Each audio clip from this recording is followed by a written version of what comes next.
Good morning, everyone. It's October 19th, 2019. I'm Eric. I'm going to share with you a comment made by an individual who lives in a socialist nightmare of a country. And by the way, we're headed there right with them. Individual's name is Magnus 4G63. And it was a comment on my video I put up yesterday that I got 42 measly views on. A communist revolution in the U.S. ? He says, "You have no idea how horrible and deadly the health care is here, in the human farm called Denmark.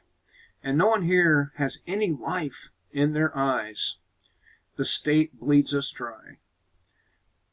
Most people here are unhealthy, miserable, although their religious pride will prompt them to say otherwise, drones. They embody the NPC meme. They think and act so alike that it is scary and fascinating at the same time." We have a couple of replies here, and it would not be complete without the replies. And you might notice I have my hat back on because it's turned from summer to winter in just a day. One day we were at mid-70s, 80s. Next day we're all the way down in the 50s. So, all right. So I replied back to him, and if I don't reply back to your comment, it's simply because I had to work or do something and it slipped my mind. So I do apologize to anybody out there who did comment and I didn't comment back. I really do try to do this. I replied to him that they are all human farms. Different government types really boil down to management styles. Some farms are worse than others. Hopefully for you, the spirit driving those in Spain will ignite some minds. And he replies that, that is a very faint hope. Okay, Magnus. While it may be a faint hope, it is your duty, just the same as it is mine, if you are aware, to expose the things you are aware of, such as the state bleeding you dry. Now, the United States isn't as bad yet, okay? And I say yet. Some of the states, like Illinois, California, among others, they do bleed their population dry, which is why I think it's someone leaves Illinois something like every 18 seconds. And that's significant. But this is what you get when you have leaders who are not like you, leaders who are born with silver spoons in their mouth, leaders that are out of touch with reality, the collective reality of anyone that is not part of the government. And they will bleed you dry, and they will kill you. That is the function of government. And it doesn't matter if you live in a democracy or a socialist country, it really does boil down to the same. It boils down to them controlling you, controlling your behavior, controlling your money, stealing it from you, stealing your property, and then redistributing it to people who are less fortunate. Okay? And I'm one of these people who are less fortunate. I don't have a lot of money. I don't. But I would rather be poor than to have a government steal from other people on my behalf to have just a little bit more money. It's not worth it. I would rather be free and poor than comfortable and enslaved. But anti-Satan, pro-life, RTMI, they say it's already a communist country. People are just not noticing it yet. Obviously, people are noticing it, anti-Satan. And by the way, everyone has this idea of what Satan is and the evil. But you should really probably go back further than your Bible if you want to find out just who these beings are. They're not who you've been told. But people are noticing it. People are noticing it. The battle lines are being drawn, and as I said in my video yesterday, they may have a communist or fascist revolution starting up, but we still have a lot of people on the other side, and the people on the other side have been firearm friendly for most of their lives. They've been hunting most of their lives. They know how to survive in the woods and in hard times. The people who want the communist revolution or social fascist revolution, whatever you want to call it, they want this not to benefit everyone else, but to benefit themselves. They are the ones who are have-nots, like myself. I'm a have-not. I have a car, one car, okay, a truck, and I have to fix that truck at least twice, 3 times a year. I have a 3-bedroom house, okay? It's not mine. I rent it. So I'm a have-not too, but I do not want to see other people harmed and their property taken from them so that I can have just a little bit more. I'm going to give you an example of just how little bit it is. So my wife, Elizabeth, God bless her, she gets an email from the state saying that, they're going to send out $50 checks to everybody who filed their income taxes last year, state income taxes, because one of the lottery winners did not claim their prize. It was like $63 million or something like that, right? So when you have a large lump sum of money like that, for, I don't know, 10 families, dividing that up, it would change their lives. It would, pay their bills for a long time. But when you divide it amongst everybody who filed a state income tax return last year, you see that it's dwindled down to $50 a piece. And while it was a nice sentiment for them to give the money back to the people, it really should have been used to maybe, I don't know, help somebody that really needs it. I'm not a person who really needs help. I really don't. I don't need help.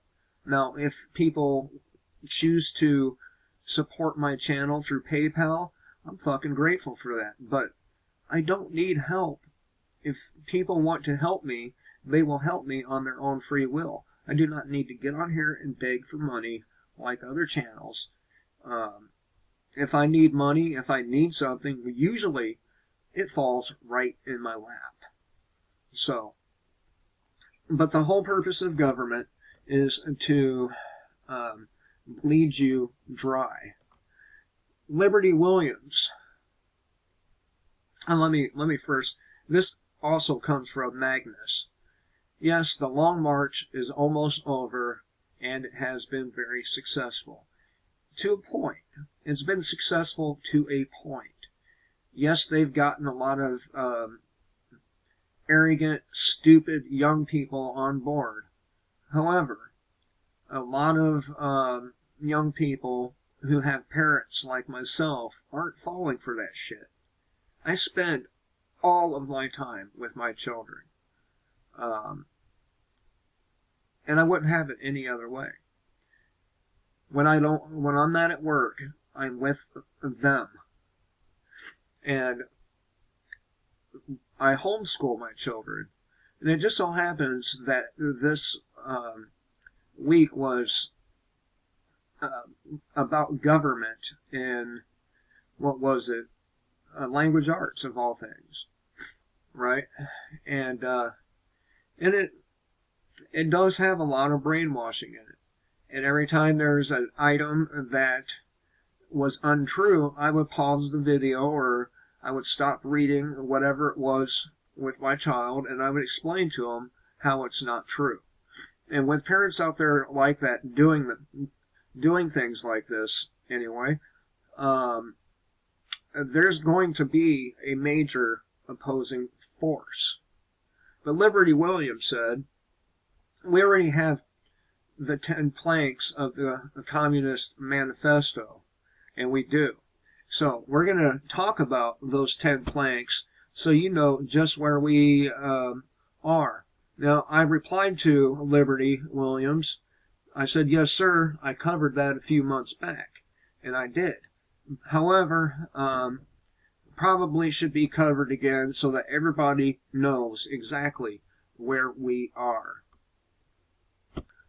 All right, so here we are at JeremiahProject.com, Culture War, 10 Planks of Communism. And I think probably everybody who sees my channel or views my videos know who Karl Marx is, so we need not go over who he is. All right, so number one in the 10 planks of the Communist Manifesto is abolition of private property and the application of all rent to public purpose. The courts have interpreted the 14th Amendment of the U.S. Constitution, 1868, to give the government far more eminent domain power than was originally intended. Under the rubric of eminent domain, the various zoning regulations, land use regulations by the Bureau of Land Management, property taxes, and environmental excuses, private property rights have become very diluted. And that really goes with the same, with all of our rights. We really don't have them. They are so diluted by now that they're nearly non-existent, if not completely non-existent. It's just like, diluting that Kool-Aid. Pretty soon, all you have is slightly colored water. And as a result, private property and lands, vehicles, and other forms are seized almost every day in this country under the forfeiture provisions of the RICO statutes and the so-called war on drugs. Now, I did a paper about how the RICO statutes were applied far more broadly than they were supposed to be. RICO statutes is supposed to apply to organized crime and not your average guy. Then there's the unconstitutional red flag law. States are passing that empowers authorities to confiscate guns from law-abiding citizens. Private owners of property are required to get permission from government relative to the use of their property. So, abolition of private property and the application of all rent to public purpose. That's number one. Number two, a heavy, progressive, or graduated income tax. We were never supposed to have an income tax. We're never supposed to have this. But many Americans are paying a very large chunk of their hard-earned money on through income tax, among other taxes. The 16th Amendment of the U.S. Constitution, 1913, which some scholars maintain was never properly ratified, and it wasn't. The Social Security Act of 1936, Joint House Resolution 192 of 1933, and various state income taxes established this major Marxist coup in the United States of many decades ago. Now, let me tell you, everybody is screaming about how there's a coup taking place on Trump, but that coup took place long ago. I would argue that it began with Abraham Lincoln, if not sooner. These progressive taxes have replaced tithing for many and continue to drain the lifeblood out of the American economy and greatly reduce the accumulation of desperately needed capital for future growth. So, number 2, a heavy, progressive, or graduated income tax. We have that. Number 3, abolition of all rights of inheritance. Another Marxist attack on private property rights is in the form of federal and state estate laws, or taxes rather, and other inheritance taxes, which have abolished or at least greatly diluted the right of private property owners to determine the disposition and distribution of their estates upon their death. And this is one of the reasons why many people have started giving their inheritance up before they die. Number 4, confiscation of the property of all immigrants and rebels. Not immigrants, immigrants with an E. We call it government seizures, tax liens, forfeiture, public law 99-570, 1986, Executive Order 11490, sections 1205 and 2002, which gives private land to the Department of Urban Development and the IRS confiscation of property without due process. The U.S. government is preparing now for a massive confiscation of property of patriots who speak out or write against the government. And this is in a 1997 crime/terrorist bill. So, number 4, confiscation of the property of immigrants and rebels. Number 5, centralization of credit in the hands of the state by means of a national bank with state capital and an exclusive monopoly. We don't even need to read the paragraph here to understand that this has been in the works. It's been a reality since what, 1913, 1916, something like that. But the Federal Reserve System, created by the Federal Reserve Act of Congress in 1913, is indeed such a national bank, and it politically manipulates interest rates and holds a monopoly on legal counterfeiting in the United States. All local banks are members of the federal system, or Fed system, and are regulated by the Federal Deposit Insurance Corporation, another privately owned corporation, just like your government is a privately owned corporation. Again, number 5, centralization of credit in the hands of state by means of a national bank with state capital and an exclusive monopoly. Number 6,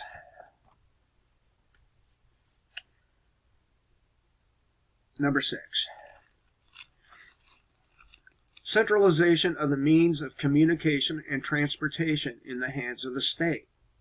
And we know that Barack Obama, among others, did executive orders that does just that. But in the United States, all electronic communications, mass media, is controlled and regulated by the Federal Communications Commission, or FCC, established by the Communications Act of 1934. Transportation is controlled and regulated by the Department of Transportation and the Interstate Commerce Commission, established by Congress in 1887, and the Federal Aviation Administration, as well as Executive Orders 11490, 10999, not to mention various state bureaucracies and regulations, including state-mandated driver's license. Federal Highway Act of 1960 made federal funds available to states for highway construction.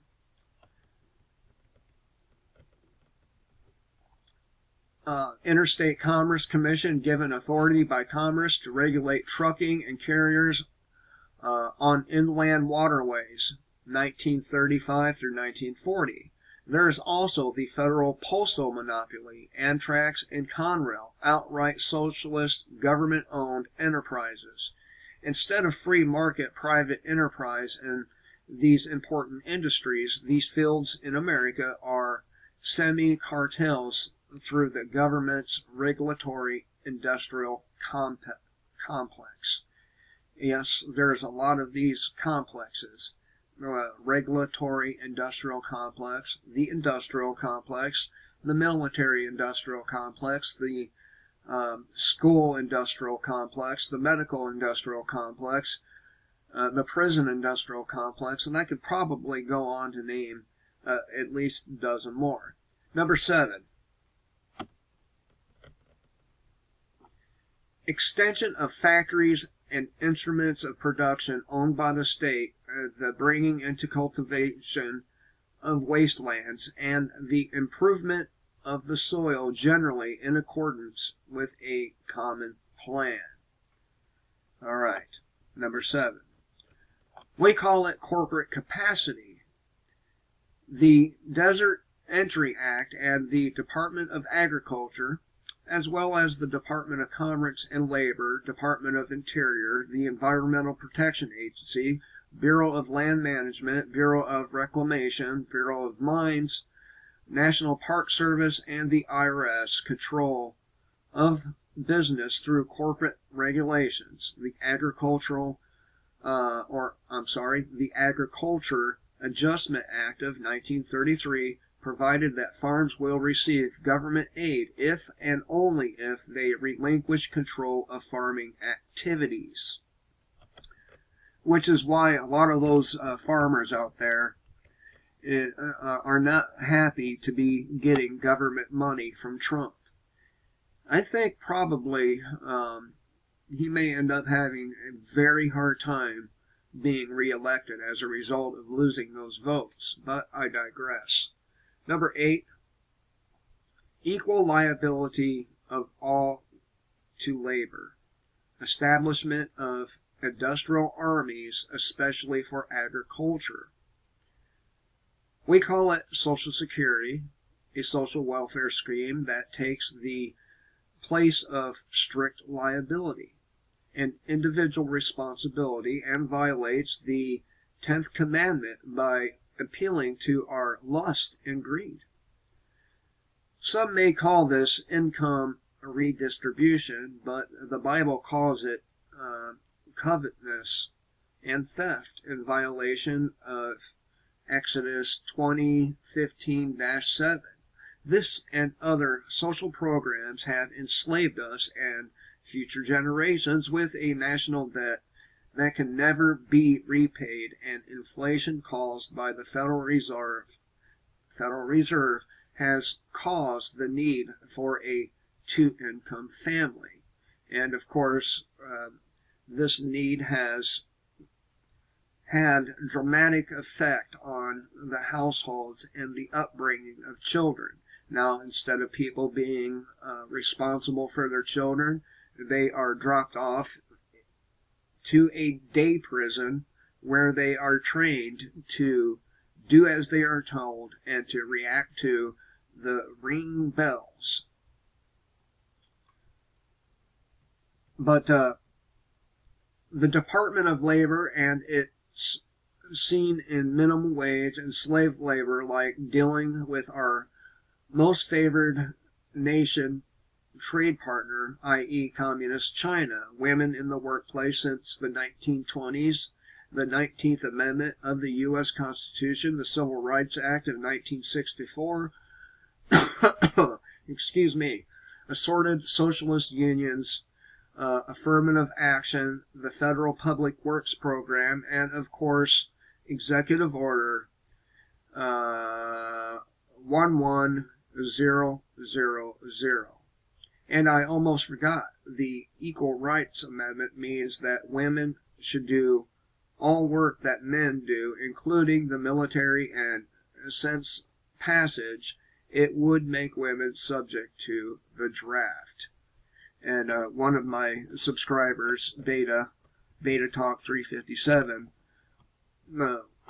talks a lot about that in our comment section here. 9. Okay, 9. We're almost there. And if you can't see that we have these 10 communist planks in place already, then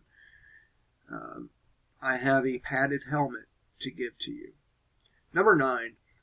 Combination of agriculture with manufacturing industries, gradual abolition of the distinction between town and country by a more equitable distribution of the population over the country.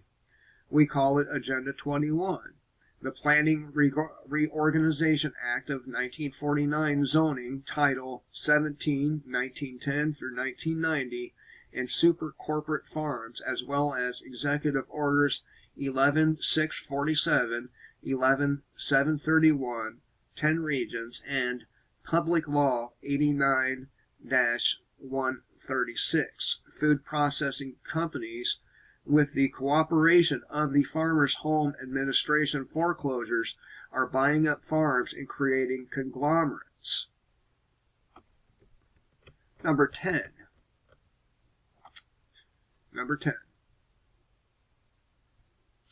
Free education for all children in government schools. Abolition of children's factory labor in its present form.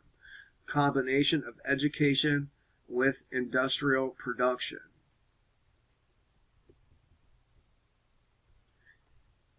Americans are being taxed to support what we call public schools, but are actually government forced tax-funded schools. Even private schools are government regulated. The purpose is to train the young to work for a communal debt system. From Bernie Sanders to Hillary Clinton to Elizabeth Warren, communist-influenced lawmakers are increasingly calling for free education for all. Whether it's the Department of Education, the NEA, and outcome-based education, the Marxist agenda is evident. And how can we argue with that? And by the way, if kids really actually got an education as they claim they do, sure, they learned some math, and sure, they learned the rules of writing English. Sure, they get a little bit of science, but it's all outdated shit. It's all outdated bullshit. So, if you have any doubt that we already live under a communist, the 10 planks of communism, perhaps you may reconsider your position, because it's very apparent that this coup that everyone keeps on talking about happening against Donald Trump had already taken place back in 1913, back during the Civil War. And it's made leaps and bounds since then. I hope everyone has a great day. And remember, kill the state before the state kills you.